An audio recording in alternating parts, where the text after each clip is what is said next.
Module 5, Being a Boy in a Patriarchal World. Welcome back, brother. In this module, we're going to dive into boyhood and reflect on what it means to grow up as a boy in a patriarchal culture. Bell Hooks, in her powerful chapter, Being a Boy, from her book, The Will to Change, speaks to the profound ways patriarchy conditions boys from an early age, disconnecting us from our emotions and teaching us to equate masculinity with dominance and control. In order to move forward as the self-compassionate man that you want to be, we must rid ourselves of the shame that we were conditioned to feel as boys. Today, we're going to explore how these lessons shape our lives and what we can do to reclaim our authentic selves moving forward. Let's talk about the early lessons of patriarchy. What are they? How do they work? How do they impact us? As boys, we enter the world with the same emotional capacity as girls, ready to connect, to express, to love. Boy infants actually are reported to cry more than girl infants. But almost immediately, we're taught to suppress those instincts based on social conditioning. Think back to your own childhood.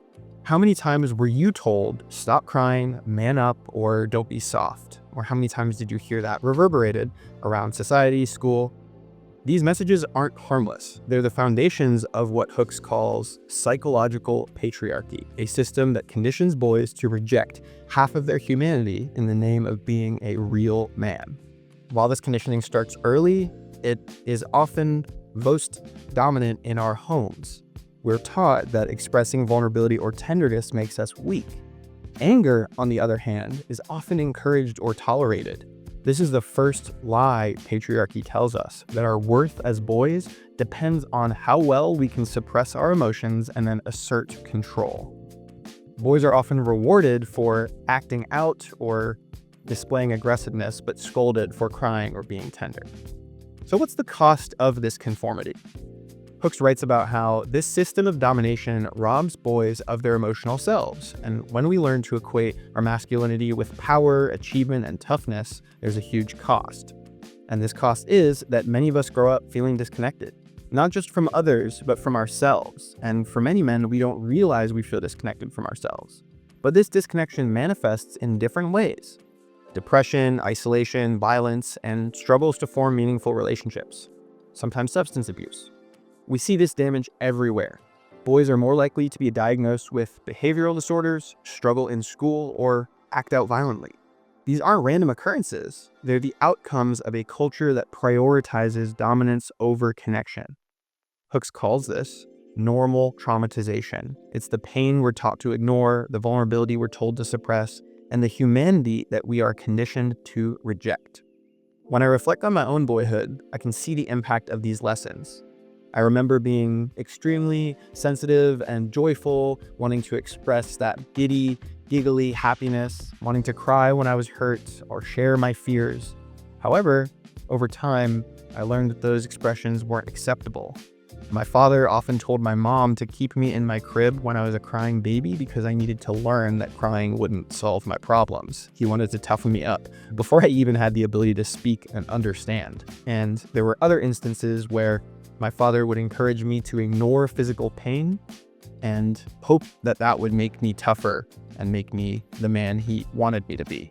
There were times during family conflicts where I wanted to talk about how much I cared or how much things were affecting me, but I knew that I would face ridicule from my father if I displayed any sort of emotion.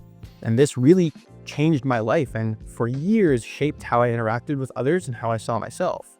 The good news is this conditioning is not permanent. Hooks reminds us that we can reclaim the parts of ourselves that patriarchy tried to suppress. So, here's how we can start. Acknowledge that the messages we received about masculinity, stoicism, control, dominance, physical strength, those are not truths. They're tools of a system designed to limit us. Reconnect with vulnerability, because vulnerability is not about weakness. It's the foundation of authenticity and connection. Foster emotional literacy. Practice naming your emotions. Identify them if they feel something in your body, and then journal, meditate, and speak with trusted friends to help you reconnect with feelings that you've buried. Challenge harmful narratives. When you see or hear messages that reinforce patriarchal masculinity, whether in yourself or others or the media, bring attention to them. Replace them with narratives of empathy, respect, and care, and in so doing, act as a leader in your community, in your circle of friends. Hooks emphasizes the role of connection in the healing of the wounds of patriarchy. As boys, many of us lacked safe spaces to express ourselves, but as men, we can create those spaces for ourselves and for each other. Brotherhood, accountability, and support are the antidotes to the isolation that patriarchy imposes.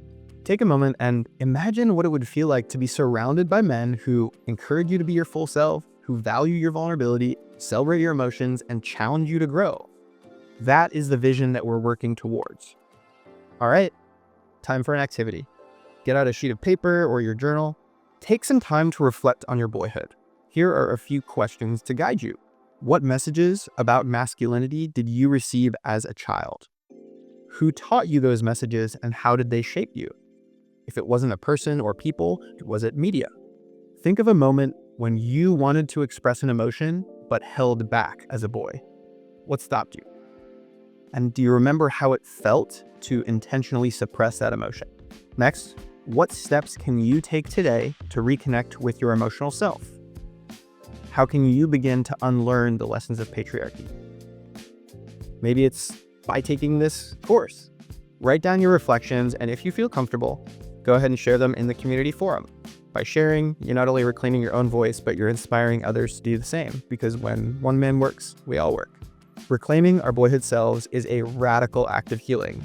It's a rejection of the lies patriarchy taught us and a step towards living authentically. This work isn't easy. It requires courage, honesty, and persistence. But every step we take brings us closer to freedom, connection, and love. Bell Hooks reminds us that patriarchy doesn't just harm women, it harms us all.